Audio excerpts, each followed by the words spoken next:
Bismillahirrahmanirrahim. Assalamualaikum warahmatullahi wabarakatuh. Berjumpa kembali dengan saya Tamrin, CGP Angkatan 9 SMA Negeri Satudonggo, Kabupaten Bima. Pada kesempatan kali ini saya akan melakukan percakapan dengan dua kepala sekolah tentang dilema etika dalam pengambilan keputusan yang berbasis nilai-nilai kebajikan. Selamat menyaksikan. Warahmatullahi wabarakatuh. Pak. Waalaikumsalam warahmatullahi wabarakatuh. Ya, Pak Muslimin ya, sebagai kepala SMA Negeri Satudonggo di wilayah Bapak, ini saya mau mewawancarai sedikit pertanyaan tentang pengambilan keputusan yang berbasis nilai-nilai kebajikan universal. Jadi mungkin bisa Bapak menceritakan tentang menghadapi di lingkungan sekolah terkait dengan dilema etika. Sebagai contoh misalnya ketika dalam proses perekrutan siswa baru, kita sebagai pihak sekolah itu melakukan seleksi. Ada siswa yang berprestasi dan tidak. Jadi seleksi itu dilakukan secara selektif oleh panitia penerimaan siswa baru. Sehingga ya hasil seleksi yang betul-betul memenuhi persyaratan itu kita masuk pada kategori siswa jalur berprestasi. Di satu sisi kita ingin mewujudkan kualitas pendidikan yang baik, tapi di sisi lain kadang-kadang ada juga orang tua wali yang kemudian menghendaki anaknya juga untuk masuk pada jalur prestasi, padahal tidak memenuhi syarat dan mereka tempuh ya melalui pihak-pihak terkait dengan menitipkan pesan pada kami selaku pimpinan, tolong dibantu anak kami yang bernama si A si B untuk masuk pada jalur prestasi. Jadi satu sisi kita betul-betul menselektif, tapi sisi lain kita menerima instruksi dari pihak-pihak yang berpengaruh dalam pendidikan, sehingga membuat kita kesulitan di dalam mengambil sikap. Tapi apapun dalihnya, kita tetap berpegang teguh kepada aturan yang telah disepakati melalui rapat bersama dalam pengambilan keputusan. Baik Pak, ya. Itu yang berkaitan dengan dilema etika atau rujukan moral itu Pak? Itu berkaitan dengan dilema etika. Terus untuk yang mungkin bisa Bapak ceritakan sedikit tentang kasus yang pernah Bapak hadapi di sekolah Bapak yang mengandung rujukan moral? Yang mengandung bujukan moral, di mana ada dua kepentingan, di mana yang satu benar dan yang satu salah. Ya, kalau untuk bujukan moral ada kasus yang pernah kita alami. Yang pertama terkait dengan perekrutan guru. Jadi guru tidak tetap pada Satuan Pendidikan SMA Satudonggo. Jadi satu sisi kita ingin mencari guru yang betul-betul berkualitas, tetapi sisi lain lagi-lagi ada titipan dari pihak-pihak yang berada di belakang pendidikan atau pihak yang ada di sekitar lingkungan sekolah, sehingga membuat kita kesulitan dalam mengambil sikap. Tapi sekali lagi apapun keputusan yang kita ambil, lagi-lagi kita tidak bisa keluar dari aturan dan musyawarah mufakat yang ada di lingkup sekolah. Baik Pak, saya kembali kepada poin tadi terkait dengan dilema etika.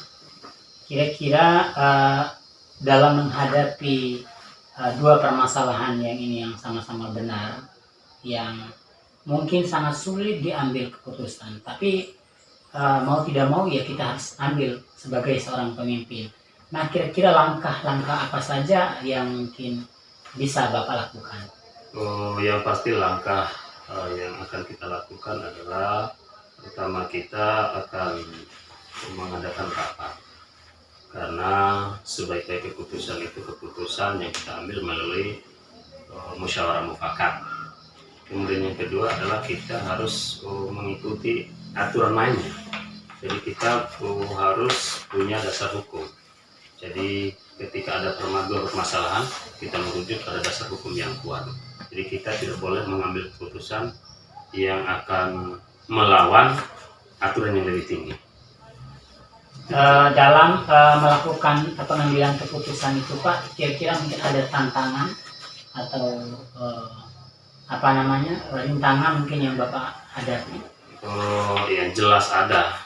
Ketika dalam pengambilan keputusan terjadi pro kontra, dalam pengambilan keputusan itu selalu ada, dan itu dialami oleh kita selaku pimpinan, baik di lingkup intern sekolah maupun di eksternal sekolah. Tapi kita tetap lagi-lagi mengambil keputusan melalui jalan musyawarah mufakat. Oke, baik, luar biasa langkah yang Bapak tempuh dalam menyelesaikan persoalan. Nah, di dalam menyelesaikan persoalan ini mungkin Bapak terjadwal atau mungkin langsung Bapak melakukan eksekusi di suatu tempat, atau memang ada jadwal yang sudah terencana gitu? Itu tergantung dari tingkat permasalahan. Jadi memang satu sisi kita punya jadwal, jadi ada rapat rutin kita yang dijadwalkan oleh sekolah 1 kali 1 bulan, dan itu kita tetap rutin untuk melaksanakan. Tapi sisi lain ketika ada permasalahan yang memang tidak terjadwal tapi memungkinkan penyelesaian secepatnya, ya kita ambil keputusan pada saat itu juga. Misalnya terjadi kasus tawuran siswa, maka pada saat itu ya kita ambil langkah konkretnya. Terus ada enggak orang-orang yang di samping Bapak atau teman rekan sejawat Bapak mungkin yang dilibatkan dalam membantu mempermudah dalam pengambilan keputusan dalam menghadapi kasus tersebut Pak? Ya tentu ada. Jadi ketika permasalahan itu dihadapi oleh kaitan dengan siswa, maka kita sudah mendelegasikan tugas pada lokasi kesiswaan, ada guru BP, BPBK, ada wali kelas, dan mereka berkolaborasi untuk mengidentifikasi permasalahan lalu menyelesaikannya. Luar biasa Pak ya, dengan keadaan dilema etika yang terjadi di sekolah, tapi Bapak luar biasa mengambil keputusan dengan bijaksana. Kemudian dari semua hal yang telah disampaikan, pembelajaran apa mungkin yang Bapak petik dari pengalaman Bapak dalam pengambilan keputusan dilema etika ini? Pembelajaran yang dapat kita ambil adalah yang pertama, kita harus berani untuk mengambil keputusan, tapi dengan ketentuan keputusan yang kita ambil harus merujuk kepada aturan yang memang sudah ditetapkan. Itu satu. Kemudian yang kedua, dalam pengambilan keputusan kita harus yakinkan, kita harus optimis bahwa keputusan yang kita ambil itu betul-betul memberikan keberpihakan kepada kebaikan dan kebenaran. Baik, Pak. Terima kasih atas waktunya yang diberikan Pak, luar biasa, semoga menginspirasi kita nanti menjadi pemimpin-pemimpin. Assalamualaikum warahmatullahi wabarakatuh. Waalaikumsalam warahmatullahi wabarakatuh. Pak Subirin ya, di SMA Negeri 2 Donggol. Begini Pak, jadi kami dari CGP Angkatan 9 ingin mewawancarai Bapak terkait dengan pengambilan keputusan dilema etika yang berbasis nilai-nilai kebajikan universal. Jadi ada beberapa hal mungkin yang saya tanyakan kepada Bapak, ini terkait dengan mungkin permasalahan yang Bapak hadapi di SMA Negeri 2 Donggol ini. Kira-kira mungkin Bapak bisa ceritakan sedikit yang berkaitan dengan permasalahan, apakah dia itu dilema etika atau dia bujukan moral? Baik Pak,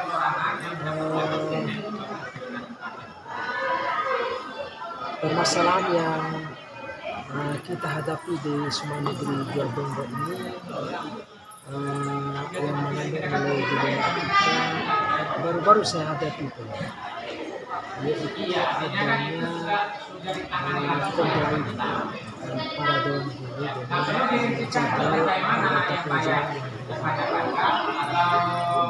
intel di sekolah ini yang dibuat oleh KPP. Masalahnya di salah satu sisi guru ini punya kesibukan masing-masing. Tapi di salah satu sisi ada komplain bahwa adanya tabrakan jam guru A dengan kelas yang dia ambil di kelas yang lain. Oh begitu. Ya, Terus itu termasuk dilema etika atau bujukan moral? itu yang masuk di dalam Dilema etika. Jadi fokus kita bahas itu tentang dilema etika, Pak. Iya. Nah, dalam menghadapi kondisi semacam ini, Pak, kira-kira bagaimana pengambilan keputusan yang dilakukan oleh Bapak? Mungkin dalam menghadapi kepentingan yang sama-sama benar ya. Jadi dilema etika itu kan yang benar versus yang benar, Pak. Jadi kira-kira bagaimana Bapak mengambil keputusan menghadapi dua persoalan? Cara saya mengambil keputusan dalam menghadapi persoalan yang ada itu, saya karena ada kasih film, jadi saya ambil kasih film, kemudian merembang dengan guru-guru yang ada, bagaimana sih sebenarnya untuk mencari solusi permasalahan yang ada. Jadi diadakan rapat dengan guru terkait dengan persoalan persoalan nafkah. Baik, Pak. Terus hal-hal yang mungkin yang Bapak anggap efektif dalam pengambilan keputusan terhadap kasus dilematika tersebut itu apa ya hal-hal yang saya anggap efektif dalam pengambilan keputusan yang mulai dengan tidak terlepas dari tiga poin. Yang pertama adalah rasa tanggung jawab. ya? Jadi tanggung jawab bersama bahwa apapun persoalan harus bersama kita. Kemudian yang kedua, rasa keadilan. Artinya tidak ada yang dirugikan dalam hal mengambil satu kesimpulan terkait dengan salah satu contoh masalah di mana ada. Kemudian yang arahnya sekarang kita sudah itu anak itu siswa. Jadi kemudian kita di sekolah, bagaimana kita melayani siswa sepenuhnya baik dalam bentuk PBM maupun hal-hal yang pendidikan. Luar biasa langkah-langkah yang Bapak lakukan, kemudian sesuatu hal yang anggap efektif menurut Bapak itu menarik sekali buat kita ini yang mungkin nanti menjadi calon pemimpin ke depan. Terus mungkin dalam menyelesaikan persoalan tersebut, kira-kira ada nggak mungkin tantangan dan hambatan yang Bapak hadapi? Tantangan yang saya hadapi, saya yakin bahwa setiap persoalan pasti ada.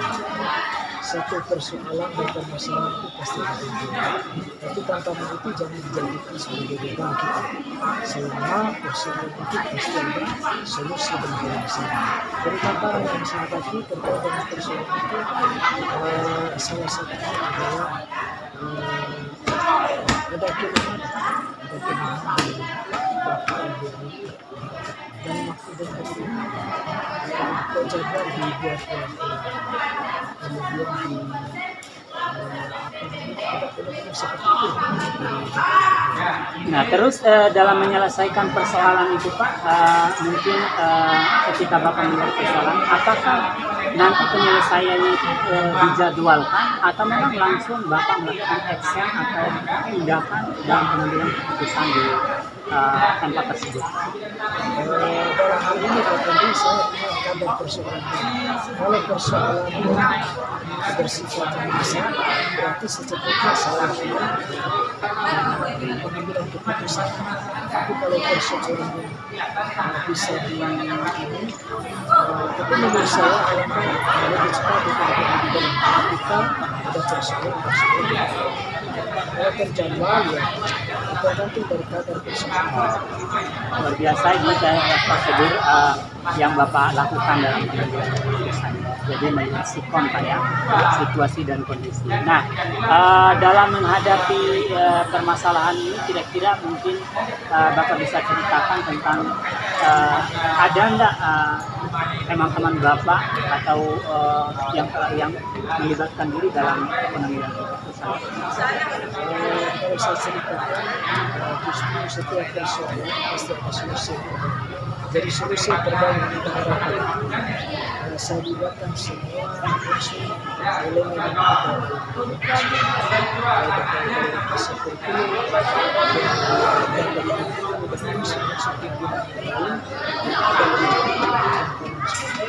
Ya Pak, luar biasa Pak. Dari semua hal yang disampaikan itu sangat menarik Pak dan memberikan inspirasi buat kita yang nantinya menjadi seorang calon pemimpin ke depan. Amin. Nah, pembelajaran apa yang mungkin dapat Bapak petik dari pengambilan keputusan selama ini yang Bapak lakukan? Ada nggak mungkin yang kesan yang Bapak dapatkan daripada ketika menghadapi permasalahan, kemudian Bapak langsung ada hasil dalam pengambilan keputusan? Pengambilan keputusan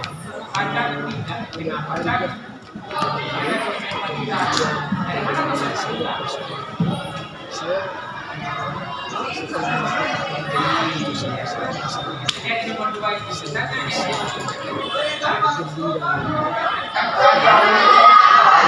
saya diberikan hasil sendiri yang kedua